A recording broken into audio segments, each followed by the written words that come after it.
룻기 1장. 사사시대에 그 땅에 기근이 든 일이 있었다. 그때에 유다 베들레헴 태생의 한 남자가 모압 지방으로 가서 임시로 살려고 아내와 두 아들을 데리고 길을 떠났다. 그 남자의 이름은 엘리멜렉이고 아내의 이름은 나오미이며 두 아들의 이름은 말론과 기륜이다. 그들은 유다 베들레헴 태생으로서 에브랏 가문 사람인데 모압 지방으로 건너가 거기에서 살았다. 그러다가 나오미의 남편 엘리멜렉이 죽고 나오미와 두 아들만 남았다. 두 아들은 다 모압 여자를 아내로 맞이하였는데 한 여자의 이름은 룻이고 또 한 여자의 이름은 오르바였다. 그들은 거기서 10년쯤 살았다. 그러다가 아들 말론과 기륜이 죽으니 나오미는 남편에 이어 두 아들마저 잃고 홀로 남았다. 모압 지방에서 사는 동안에 나오미는 주님께서 백성을 돌보셔서 고향에 풍년이 들게 하셨다는 말을 듣고 두 며느리와 함께 모압 지방을 떠날 채비를 차렸다. 나오미가 살던 곳을 떠날 때에 두 며느리도 함께 떠났다. 그들은 유다 땅으로 돌아가려고 길을 나섰다. 길을 가다가 나오미가 두 며느리에게 말하였다. 너희는 제각기 친정으로 돌아가거라. 너희가 죽은 너희의 남편들과 나를 한결같이 사랑하여 주었으니 주님께서도 너희에게 그렇게 해주시기를 빈다.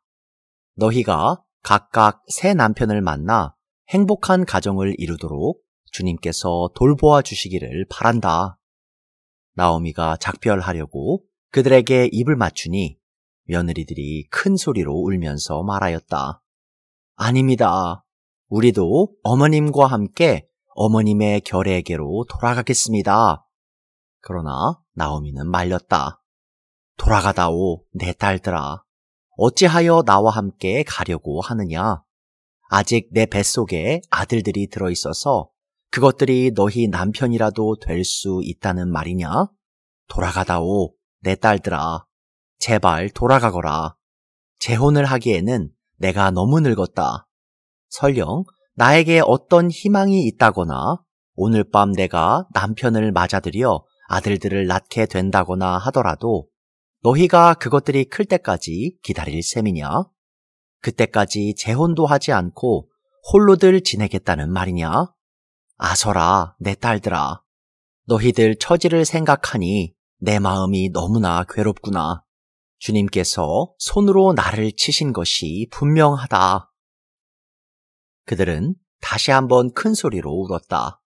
마침내 오르바는 시어머니에게 입 맞추면서 작별 인사를 드리고 떠났다. 그러나 룻은 오히려 시어머니 곁에 더 달라붙었다. 그러자 나오미가 다시 타일렀다. 보아라, 내 동서는 저의 결례와 신에게로 돌아갔다. 너도 내 동서의 뒤를 따라 돌아가거라. 그러자 룻이 대답하였다. 나더러 어머님 곁을 떠나라거나 어머님을 뒤따르지 말고 돌아가라고는 강요하지 마십시오. 어머님이 가시는 곳에 나도 가고 어머님이 머무르시는 곳에 나도 머무르겠습니다. 어머님의 결례가 내 결례이고 어머님의 하나님이 내 하나님입니다. 어머님이 숨을 거두시는 곳에서 나도 죽고 그곳에 나도 묻히겠습니다. 죽음이 어머님과 나를 떼어놓기 전에 내가 어머님을 떠난다면 주님께서 나에게 벌을 내리시고 또 더 내리신다 하여도 달게 받겠습니다. 나오미는 룻이 자기와 함께 가기로 굳게 마음먹은 것을 보고 더 이상 말리지 않았다.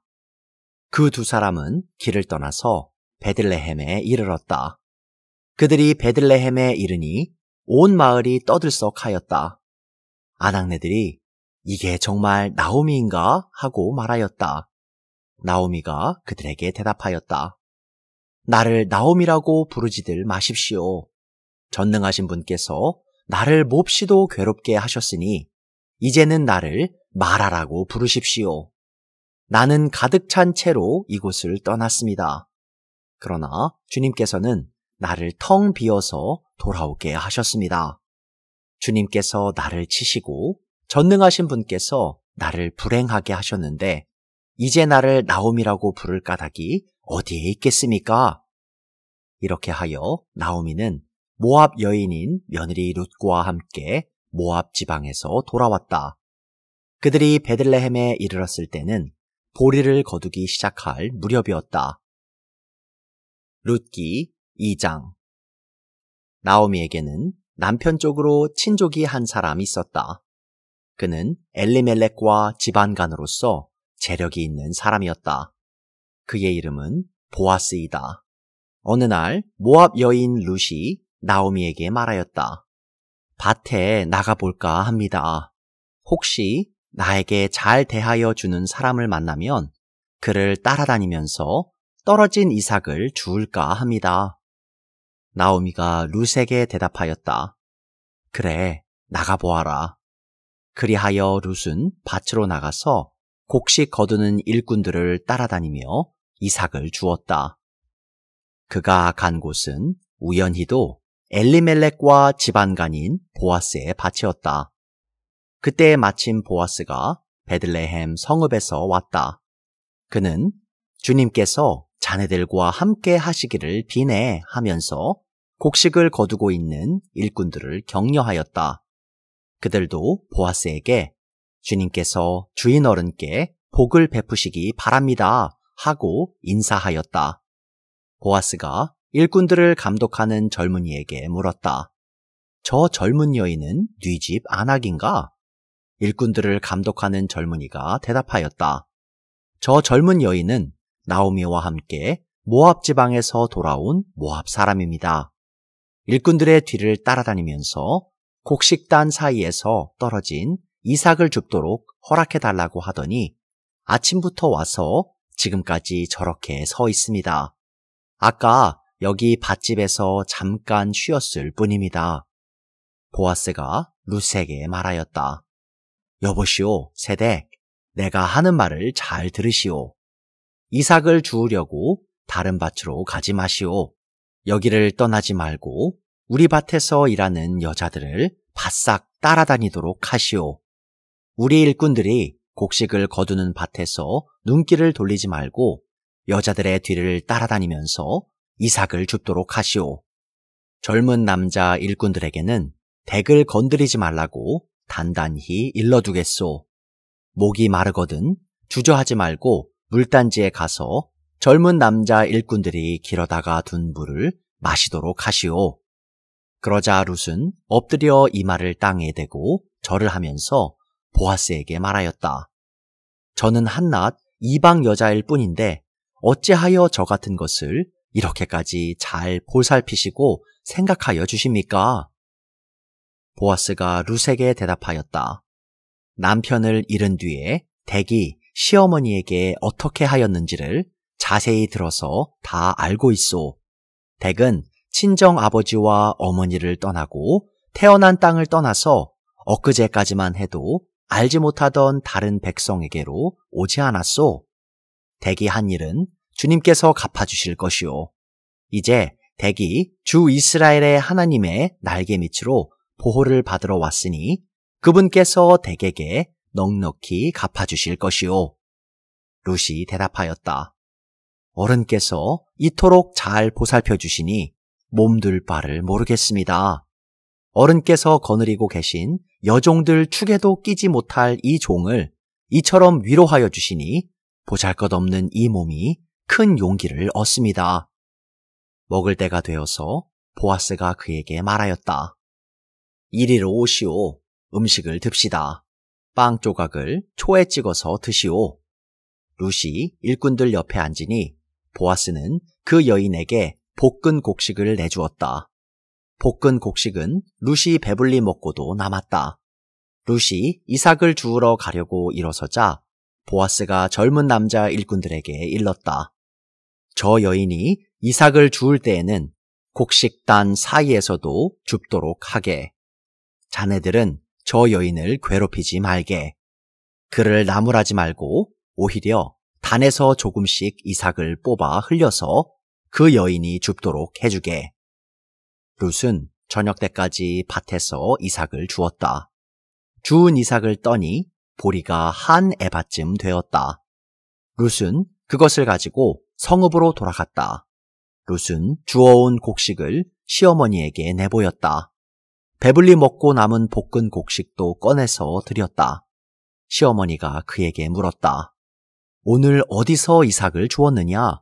어디서 일을 하였느냐? 너를 이처럼 생각하여 준 사람에게 하나님이 복을 베푸시기를 바란다.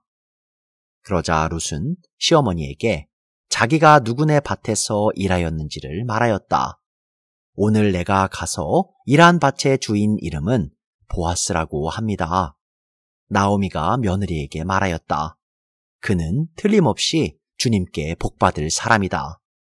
그 사람은 먼저 세상을 뜬 우리 식구들에게도 자비를 베풀더니 살아있는 우리에게도 한결같이 자비를 베푸는구나. 나오미가 그에게 말을 계속하였다. 그 사람은 우리와 가까운 사이다. 그는 지방간으로서 우리를 맡아야 할 사람이다. 모압 여인 룻이 말하였다. 그뿐이 아닙니다. 그가 데리고 있는 젊은 남자 일꾼들이 곡식을 거두기를 다 끝낼 때까지 그들을 바싹 따라다니라고 하였습니다. 나오미가 며느리 룻에게 일렀다. 얘야, 그가 데리고 있는 젊은 여자들과 함께 다니는 것이 좋겠구나. 젊은 남자 일꾼들에게 시달림을 받다가 다른 밭으로 가지 않아도 되니 말이다. 그리하여 룻은 보리 거두기뿐만 아니라 밀 거두기가 끝날 때까지도 보아스 집안의 젊은 여자들을 바싹 따라다니면서 이삭을 주었다.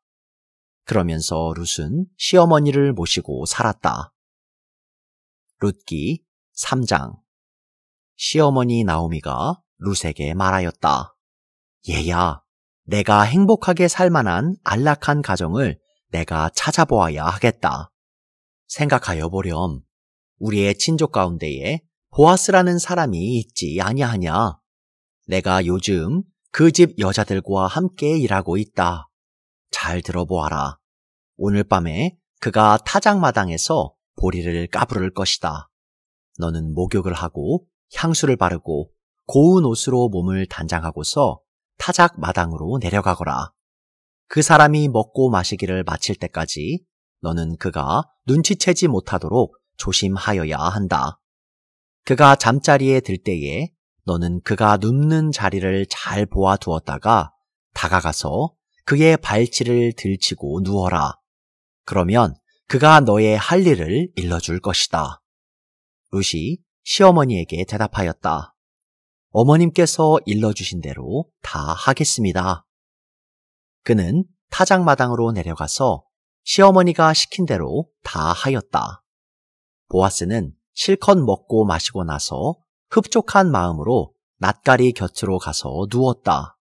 룻이 살그머니 다가가서 보아스의 발치를 들치고 누웠다.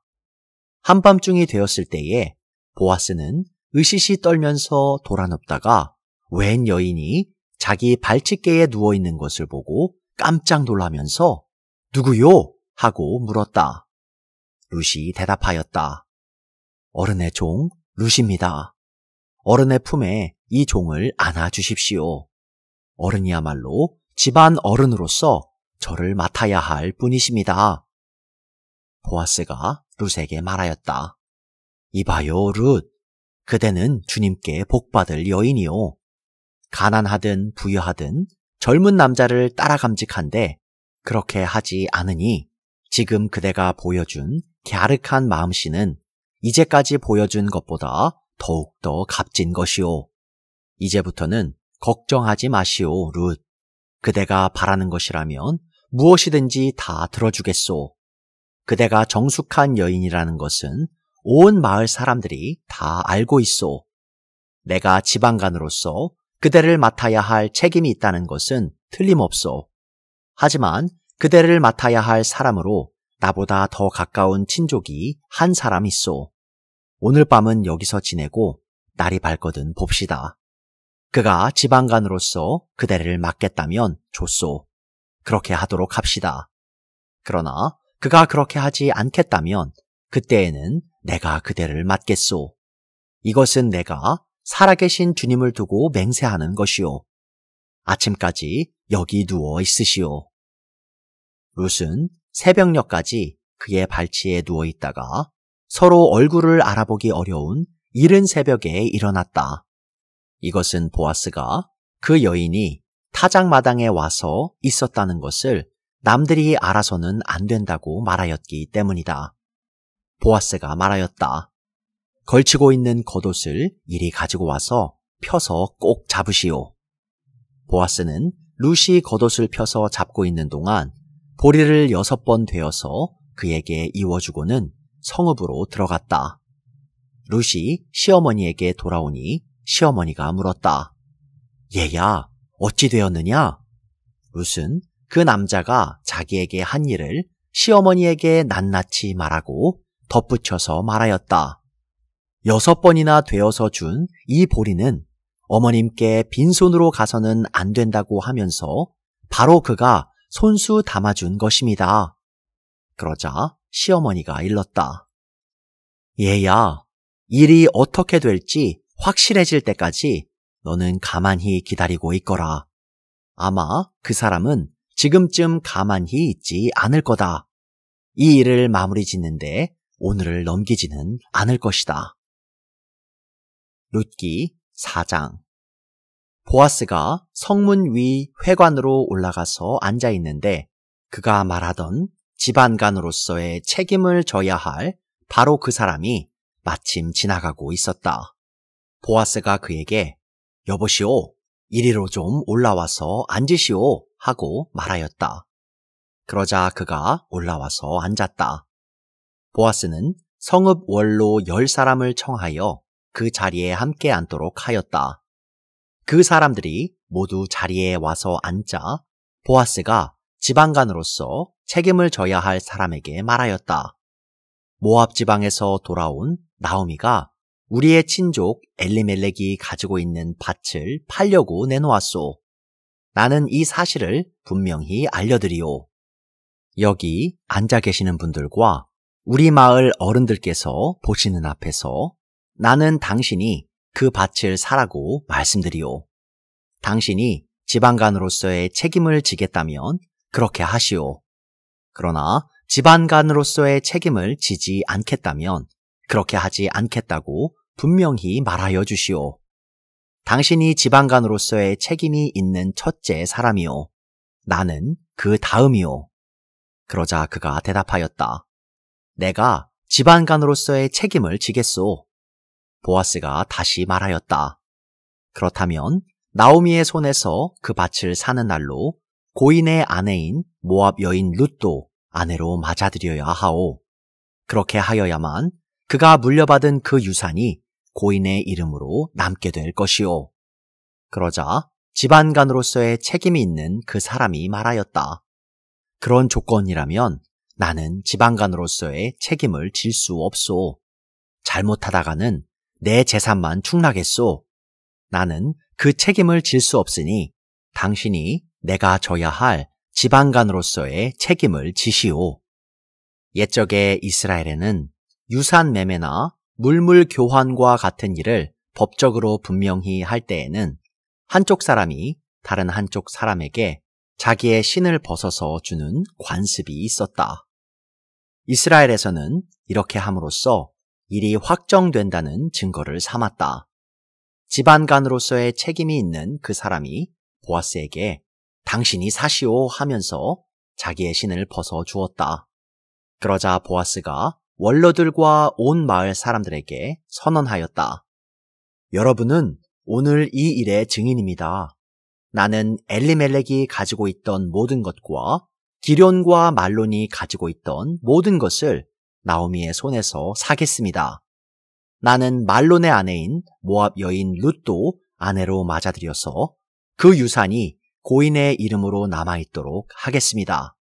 그렇게 하여 고인의 이름이 그의 고향 마을에서도 끊어지지 않고 친족들 사이에서도 끊어지지 않도록 하겠습니다.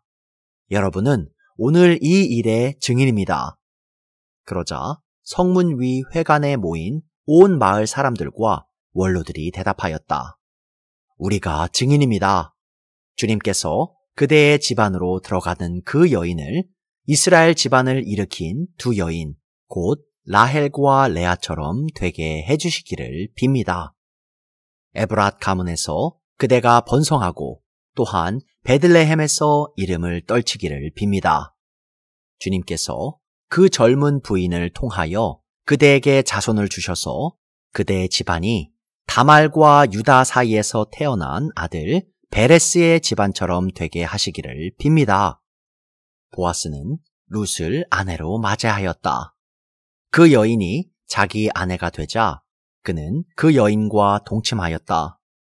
주님께서 그 여인을 보살피시니 그가 임신하여 아들을 낳았다. 그러자 이웃 여인들이 나오미에게 말하였다. 주님께 찬양을 드립니다. 주님께서는 오늘 이 집에 자손을 주셔서 대가 끊어지지 않게 하셨습니다. 그의 이름이 이스라엘에서 늘 기려지기를 바랍니다. 시어머니를 사랑하는 며느리, 아들 7보다도 더 나은 며느리가 아기를 낳아 주었으니 그 아기가 그대에게 생기를 되찾아 줄 것이며 늙음하게 그대를 돌보아 줄 것입니다. 나오미가 그 아기를 받아 자기 품에 안고 어머니 노릇을 하였다. 이웃 여인들이 그 아기에게 이름을 지어주면서 나오미가 아들을 보았다 하고 환호하였다. 그들은 그 아기의 이름을 오벳이라고 하였다. 그가 바로 이새의 아버지요 다윗의 할아버지이다. 다음은 베레스의 계보이다. 베레스는 헤스론을 낳고 헤스론은 람을 낳고 람은 암미나답을 낳고 암미나답은 나손을 낳고 나손은 살몬을 낳고 살몬은 보아스를 낳고 보아스는 오벳을 낳고 오벳은 이새를 낳고 이새는 다윗을 낳았다.